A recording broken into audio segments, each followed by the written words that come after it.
Hello, मैं चंदा let's wonder में आपका स्वागत करती हूँ। पिछले कुछ दिनों से चैनल पर जो आ रहा है शॉर्ट्स, उससे तो आपने ये अंदाज़ा लगा ही लिया होगा कि हम आज आपको कहाँ पर ले जाने वाले हैं। जी हाँ, सही सोच रहे हैं आप, कहाँ लेके जाने वाले हैं हम? लुम्बिनी पार्क। मैं आज काफ़ी एक्साइटेड हूँ, पता है, क्योंकि शादी के बाद कई साल बाद मुझे घूमने का मौका मिल रहा है यहाँ पर। तो चलिए देखते फिर आज कैसा रहेगा लुम्बिनी पार्क का अनुभव मेरा। तुलसी दीदी के घर से हम लोग 4 बजे शाम को ऑटो में निकल पड़े थे। तो जाहिर सी बात है भाई, शाम का टाइम था, ट्रैफिक तो लगना ही था। जब अमीरपेट पहुँचे वहाँ पे इतना ट्रैफिक लगा हुआ था कि पूछो मत।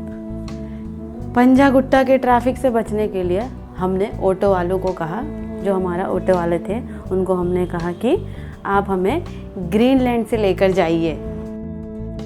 लीजिए। तो उसके बाद क्या था, हम राजभवन रोड पहुंच गए। और अगर पंजा गुट्टा से आते तो ना वहीं ट्रैफिक में ही फंसे रहते। फिर तो देख लिया हमने लुम्बिनी पार्क। फिर उसके बाद क्या था, खैताबाद का पुल लग गया। तो लगभग इसके बाद हम लुम्बिनी पार्क पहुंचने ही वाले थे।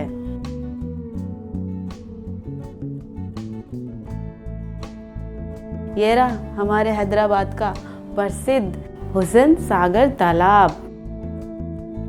लुम्बिनी पार्क जो है ना, ये बिल्कुल हुसैन सागर तालाब के तट पर बसा हुआ है। लो तो फिर क्या था, आखिर हम पहुंच ही गए लुम्बिनी पार्क।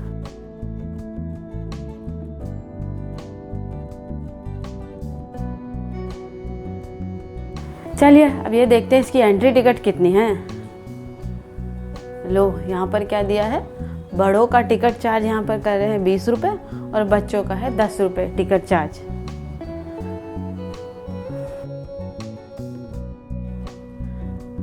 हमारी परी, मतलब मेरी बेटी है परी और जो 2 बेटे हैं लवकुश, इन तीनों के खुशी का तो कोई ठिकाना ही नहीं था।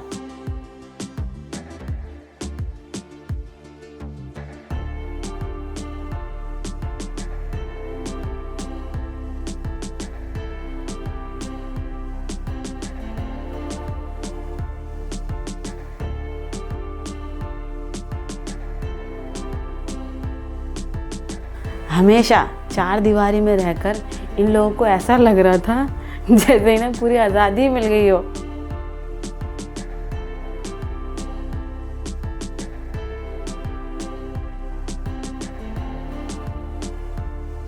अंदर ना एक छोटा सा गार्डन है और बच्चों के लिए छोटा सा प्ले एरिया। पर क्या बोलूं, उनकी जो खस्ता हालत देखकर इतनी निराशा हुई है ना, पूछो मत।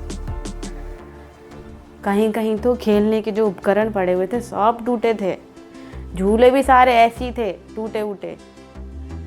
बड़ी मुश्किल से एक झूला मिला सही बच्चों के लिए। पर इन सब के बावजूद भी ना मेरे बच्चों ने बहुत एंजॉय किया।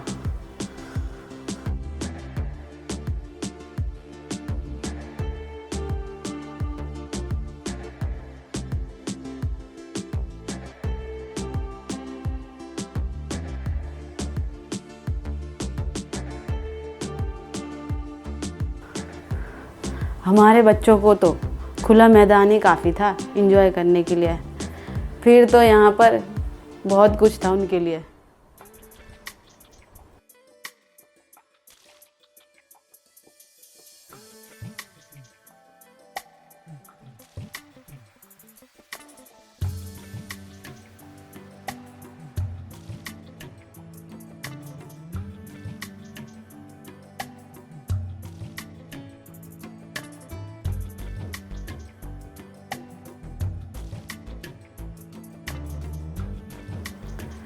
जब बच्चे थक गए ना, तब हम लोग बोट की ओर निकल पड़े थे।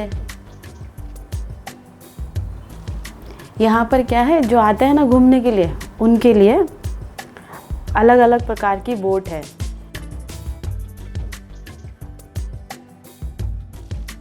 जैसे स्पीड बोट है जो तालाब के उस कोने तक जाकर आती है, जिसका चार्ज है 350 रुपये प्रति व्यक्ति।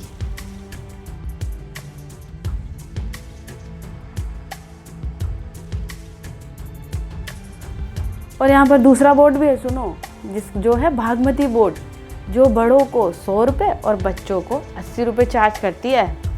और इसके साथ एक तीसरा बोर्ड भी है जो 5 सीटों वाला है, फैमिली बोर्ड, जिसको हम कहते हैं राजहंस, जो 100 रुपये प्रति व्यक्ति चार्ज करती है।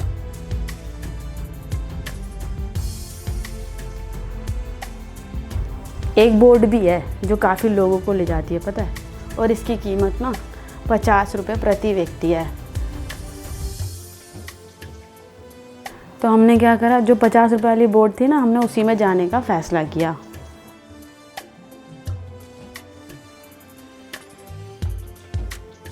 तो हम चले गए 50 रुपये वाली बोट में सवार होके बुद्ध जी की प्रतिमा के पास। जो बुद्ध जी की मूर्ति है वहाँ तक लेकर जाती है ये बोट। फिर क्या था, लो हमारी बोट निकल पड़ी अब। पर जो इस तालाब के पानी का हाल था ना, कुछ दिल्ली के यमुना नदी जैसा ही था। क्योंकि जो यहाँ हैदराबाद का जो औद्योगिक और नागरिक व्यर्थ है ना, वो पूरा इसी तालाब में आकर मिलता है। पर यहाँ पर एक चीज़ है, जैसे यमुना और हुसैन सागर में एक अंतर था यहाँ पर, कि यमुना में झाग और दुर्गंध आता है, पर यहाँ का जो ये तालाब है इसमें ये सब नहीं है। क्योंकि पिछले कुछ दशकों में यहाँ के जो राज्य सरकारों ने पानी की सफाई पर बहुत ध्यान दिया है, इस वजह से यहाँ का पानी उतना गंदा नहीं है जितना यमुना का है। और ये रही गौतम बुद्ध जी की प्रसिद्ध मूर्ति। और ये पता है, लगभग 60 फीट ऊंची है और 350 टन वजन की है ये मूर्ति। और इसको अखंड पत्थर से तराशा गया है। और 1990 में ना इस मूर्ति को स्थापित करने के लिए पानी के बीच पत्थर के प्लेटफॉर्म पर ले जाते समय, तब उस टाइम पर ना दुर्घटनाग्रस्त होकर ये मूर्ति पानी में गिर गई थी और इसे दलदल से भरे पानी से निकालने में लगभग 2 साल लग गए थे।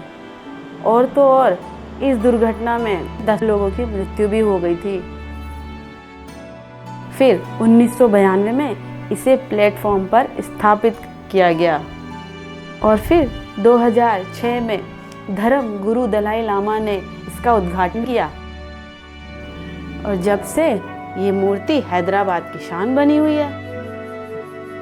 और हर शाम को यहाँ पर सैलानी जो है, पर्यटक, हजारों की संख्या में आते हैं। और इसके कारीगर बड़े अद्भुत रहे होंगे। भगवान बुद्ध के जीवन से संबंधित घटनाओं को मूर्ति के प्लेटफॉर्म के चारों ओर साक्षात्कार भी किया गया है।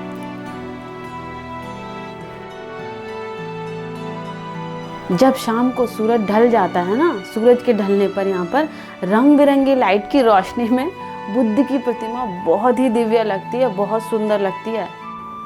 और हमारा समय कैसे बीता हमें तो पता ही नहीं चला। जो निराशा शुरुआत में हमें हुई थी ना यहाँ आने के बाद, वो सब गायब हो गई। और जब यहाँ बुद्ध की मूर्ति के पास जो हमने समय बिताया, 30 से 40 मिनट तक यहाँ समय बिताने के बाद हम फिर निकल पड़े।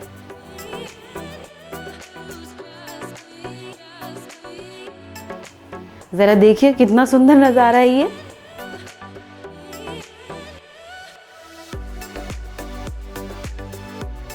और हाँ, बाहर निकलने से पहले हमने जॉइंट व्हील की भी सवारी की। और परी ने तो पता है बुल राइड का भी फुल मजा लिया उसने तो। हमें ना लेदर शो देखने की बड़ी इच्छा थी, लेकिन ना लॉकडाउन के समय से ही वो बंद कर रखा है, तो अभी तक वो स्टार्ट नहीं हुआ है।